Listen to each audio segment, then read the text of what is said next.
আসসালামু আলাইকুম ওরহমাতুল্লাহ।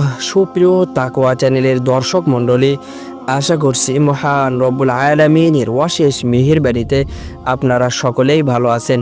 আজকে আলোচনা করব, যে ব্যক্তি নামাজের ব্যাপারে অলসতা করে তাকে 15 ধরনের শাস্তি দেওয়া হবে।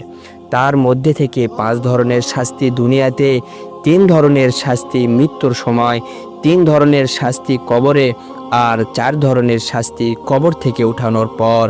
ইসলামের দ্বিতীয় স্তম্ভ নামাজ। ইমানের পর নামাজের চেয়ে গুরুত্ব অন্য কোনো এবাদতে প্রদান করা হয়নি। রোজ হাসরে নামাজের মাধ্যমেই হিসাব নিকাশ শুরু হবে।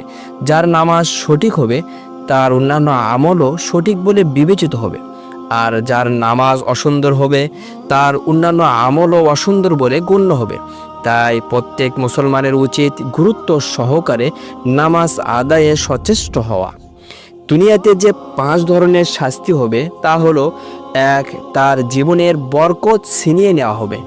2. তার চেহারা থেকে নেককারের নূর দূর করে দেওয়া হবে। 3. তার নেক কাজের কোনো বদলা দেওয়া হবে না। 4. তার কোনো দোয়া কবুল হবে না। 5. নেক বান্দাদের দোয়ার মধ্যে তার কোনো হক থাকবে না। মৃত্যুর সময় যে 3 ধরনের শাস্তি দেওয়া হবে: 1. জিল্লতি ও অপমানের সঙ্গে সে মৃত্যুবরণ করবে। 2. ক্ষুধার্ত অবস্থায় সে মৃত্যুবরণ করবে। 3. এমন পিপাসার্ত অবস্থায় সে মৃত্যুবরণ করবে যে সমুদ্র পরিমাণ পানি পান করলেও তার পিপাসা মিটবে না।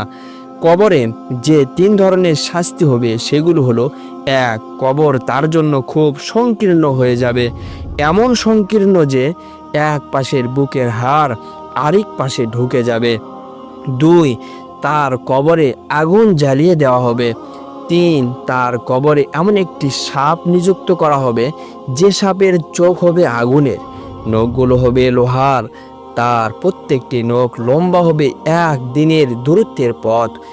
ওই সাপের আওয়াজ হবে বজ্রের আওয়াজের মতো বিকট।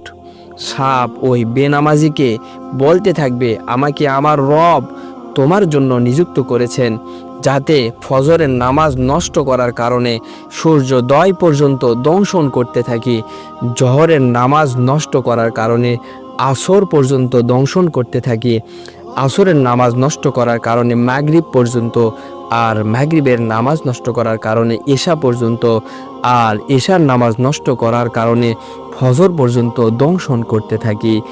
এ সাপ দংশন করার সঙ্গে সঙ্গে সে 70 হাত মাটির নিচে ঢুকে যাবে, উঠে আবার দংশন করবে। এভাবে কিয়ামত পর্যন্ত এই সাপ তাকে আযাব দিতে থাকবে। নাউজুবিল্লাহ। কবর থেকে উঠানোর পর বেনামাজিকে যে 4 ধরনের আযাব দেওয়া হবে: 1. তার হিসাব খুব কঠিনভাবে নেওয়া হবে। 2. আল্লাহ তাআলা তার উপর অসন্তুষ্ট হয়ে থাকবেন। 3. তাকে জাহান্নামে দেওয়া হবে। 4. তার চেহারায় 3টি লাইন লেখা থাকবে: 1.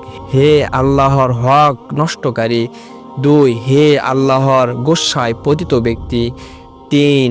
তুমি দুনিয়াতে যে আল্লাহর হক নষ্ট করেছিলে, তেমনি আজ আল্লাহর রহমত থেকে তুমি নিরাশ।